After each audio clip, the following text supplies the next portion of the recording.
So in this video, I'd like to talk about scales and arpeggios. A lot of people have trouble performing scales and arpeggios, finding them very difficult to execute. Now, in the last video, I talked about think big exercise and exercise 1 and 2. Exercise 1 is the single note, and exercise 2 is the two-note slur. So that starts the rotation, the weight transfer. If you haven't reviewed it, please go watch that video first. Now, scales. Again, when you're only playing one note, you don't need to have the weight transfer and rotation. You're only hitting one note, so just up and down, right? But whenever you have more than one note, that is the start of the weight transfer, rotation, and moving in a circular motion and things like that. So scale is complicated because you're playing a 3-note and then another 4-note, and then 3, 4, 3, 4, right? Let's talk about this one octave first, right? So last time we talked about one note and then a 2-note slur. When you proceed to the 3 and the 4 exercise in my book, the Piano Technique Transformation book, there are 3-note exercise and then the 5-note exercise. But the idea is the same, right? When you start to have more than one note, you start to rotate because that's how you bring one way to the other. So when you're 2-note, right, your rotations happens between the 2-note, between the execution of 2-note. So you hit the thumb and then you rotate to bring this index finger to the key, and also you bring the weight to the second key, the second finger. So when you have 2-note, you do one rotation between the 2-notes, and then when you have 3 notes, you are rotating 2 times, right? Your thumb to the index, index to the middle finger. So you're bringing the weight to each finger. And then you have 5 notes, you have 5 fingers, and you have 4 rotation.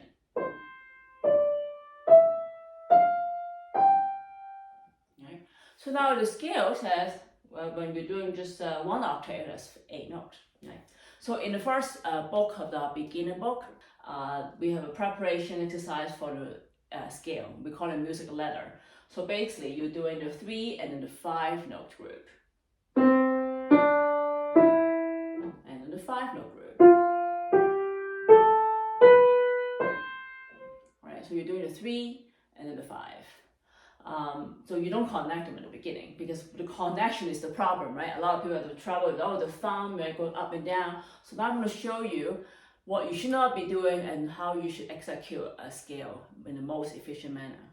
Now, most people do this. Okay. When you bring it up, it's hard to hit the right note, right? And also, the problem is, it's hard to play smoothly, and then there's an accent, right, with the thumb, because thumb is actually pretty strong, right? And it's also, actually, thumb is the closest to the key, right? Look at this on the left side here. The thumb is already naturally closer. You don't have to bring it up. The problem when you bring it up is you're bringing the thumb farther away from the key. So that's why you're hitting it harder, and then it's the accent. So the first thing is don't bring your thumb that high. You see how I travel?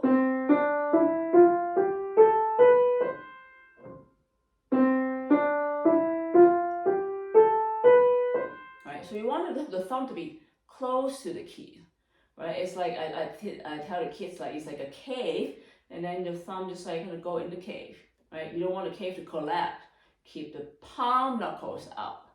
Keep the knuckles up. The reason we have I always teach the students, hey, that's a reason for everything.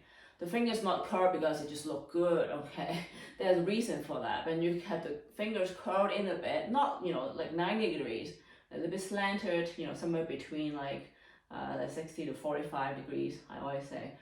So not like super, the angle or like straight like that, right? You just have some space here so you can control the fingers with your palm, right? So the palm knuckles and the finger knuckles, they're out. So if not like this, because when you're doing this, the energy is not going down way down to under the fingertips. You're doing this, right? So what you want is that you curl all the knuckles in, right? So they're activated, I call them.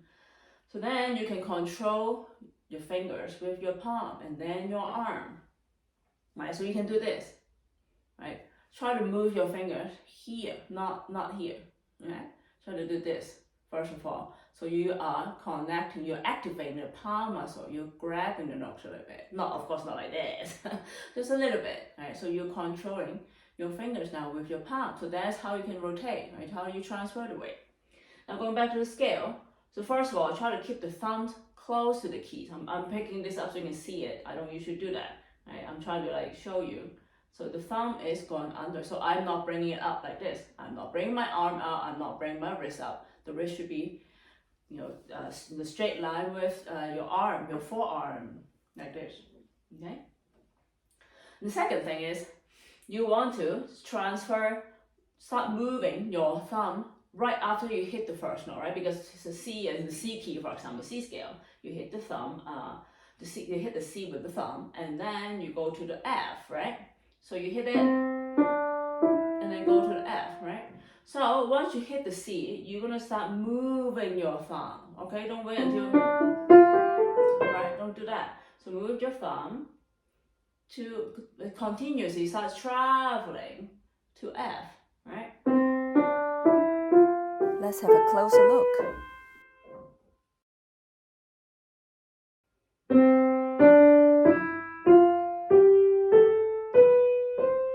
So start traveling once you hit it.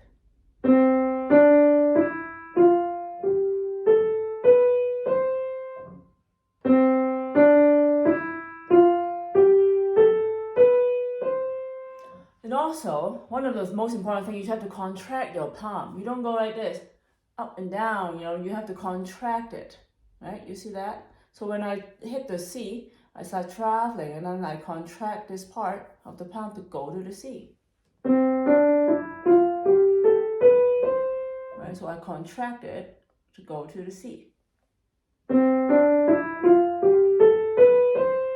Now, one of the important things is that you have to line up the fingers with the keys. So you align the fingers with the keys because the keys are straight. So you don't want to be, I mean, sometimes you have to be at the angle, but most of the time you want to be as straight as possible, right? So it's easiest to control the key, right? Think about you hitting the keys, right? So when you're turning, of course, when you pivot, you're moving the thumb to F, you have to be at an angle.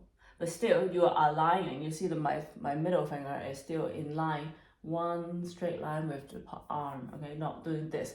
A lot of people are doing too much of the wrist motion. No, less wrist as possible. The most time you use the wrist is actually the staccato, like a wrist staccato, right? So yeah, you use the wrist a lot because you want to like, you know, like articulate it, like clean cut, like, you know, sharp, crisp. But when you're doing like a legato, doing like a slur, you want to be as smooth as possible, circular motion, right? Very simple. So you want to start traveling, contract your palm, and then go to the next one. Okay.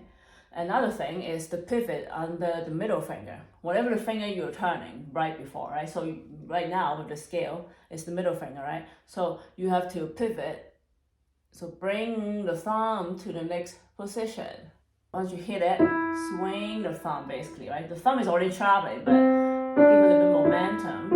So then you keep going, right? Otherwise, that's a big mistake. Like people bring it up, no pivot, no contract of the palm. Contract the palm, but first travel. Start traveling the thumb to the next one, and then contract the palm at the same time. And then when you hit the E with the middle finger, pivot to bring the thumb. And also align the fingers with the keys. Align the arm with the keys.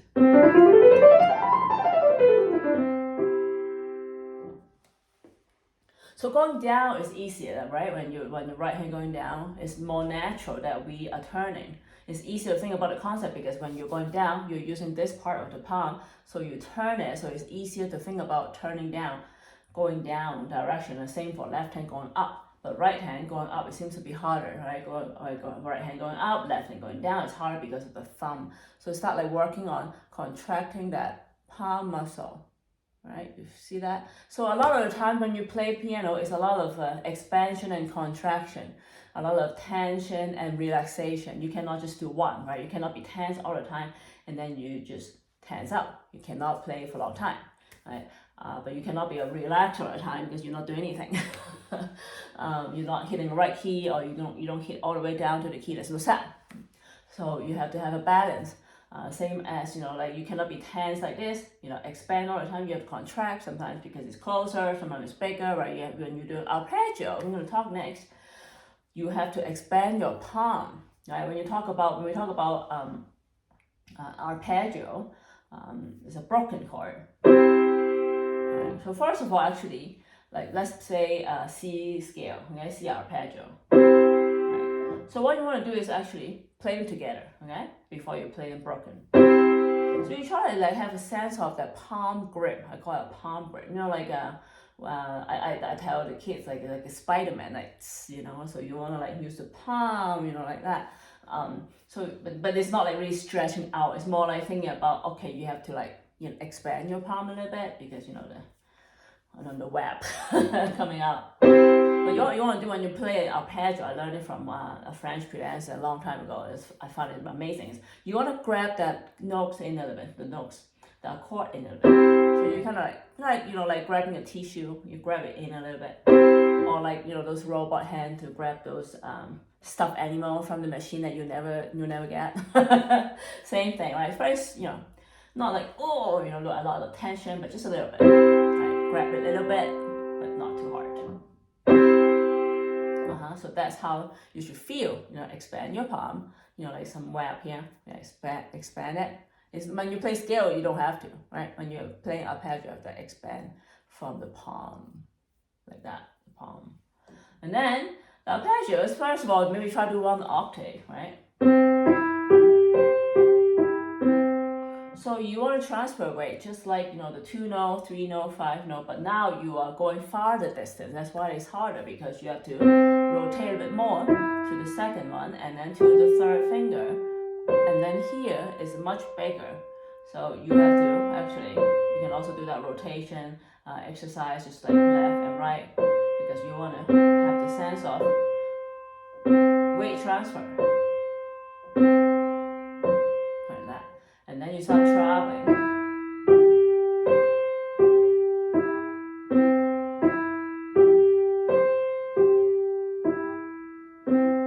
So you're basically transferring weight, rotation, right? Thumb to the index to the middle to the fifth. Like these are a little bit bigger, so your rotation angle, movement is a little bigger, right?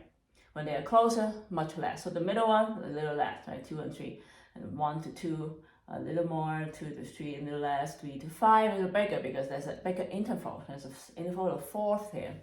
So bigger movement. Also, you want to turn all the way to the pinky, all the way to the thumb. When you work on the rotation, you want to accentuate the movement. So you're going to rotate. Now, when you have 2 octaves, that's the problem again, because there's a thumb involved. So same thing, you have to contract this part of your palm.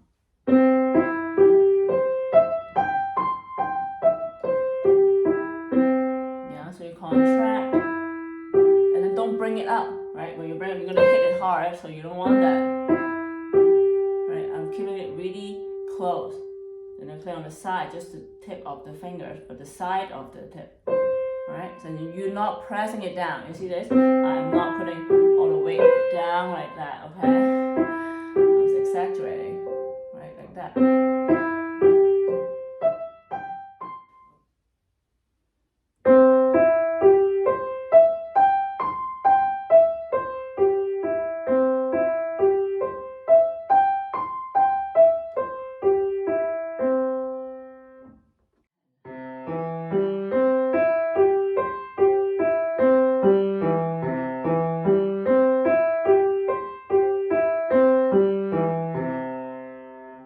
When you are performing an arpeggio, it's very important is not just the hand is moving, right? A lot of times we focus a lot on this part, right?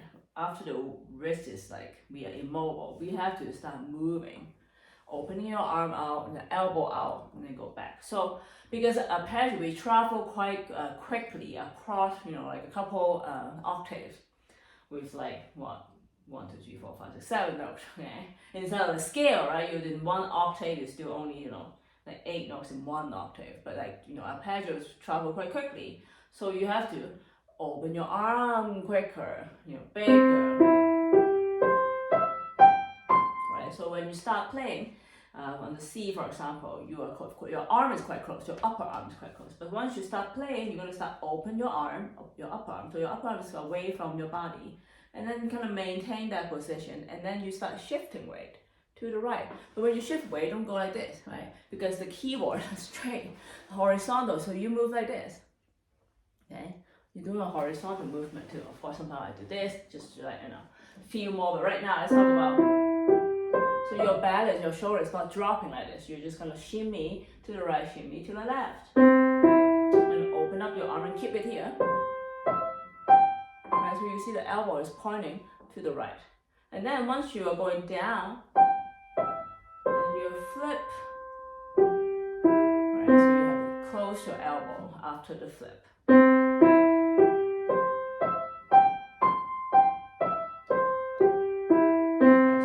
Closing your arm so then your elbow is pointing down a little bit, but not all the way down, right? 90 degrees like that, no, just a little bit.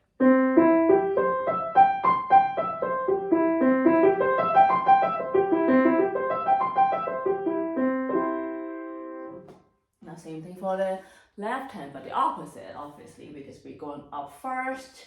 So we're gonna flip first. Point out and then keep it, right? Don't go up and down like that.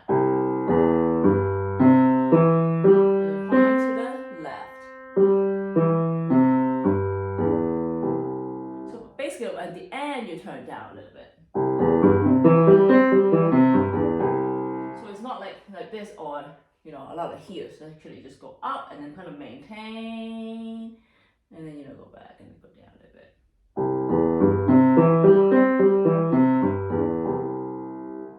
Okay. So you can move farther out because it's quite low. So I'm moving farther out here, but again, I'm not dropping. I'm just keeping it out and then go back. Keeping it out and then go back. So same thing for the arpeggio. You have to contract your palm when your thumb is going, right? So contract, so then you can go to the next part. And then here, because it's bigger intervals, you have to open your arm to bring your thumb there, right? You can't just rely on your hand to go there. You have to open up your arm. So when you open your arm, you can reach farther, easier, quicker, right? Right, so you keep traveling and then go back. Traveling up and back. Kind of think about like an infinity symbol. Right? I'm going up, I'm going down. Going up, going down. So very important is like the circular motion, right? Keep transferring the weight. So it's the same thing, right? Left hand go up and then going down. And go up, but don't go too many small hills. Actually, it's a bigger hill, mountain, whatever it is. And kind of like a little rainbow. And then go back. Scale is the same. Don't go up and down, because that can be very slow. So maybe hope these tips are helpful for you to work on your scales and arpeggios. And next time I'll talk more about the basic techniques and the weight transfer.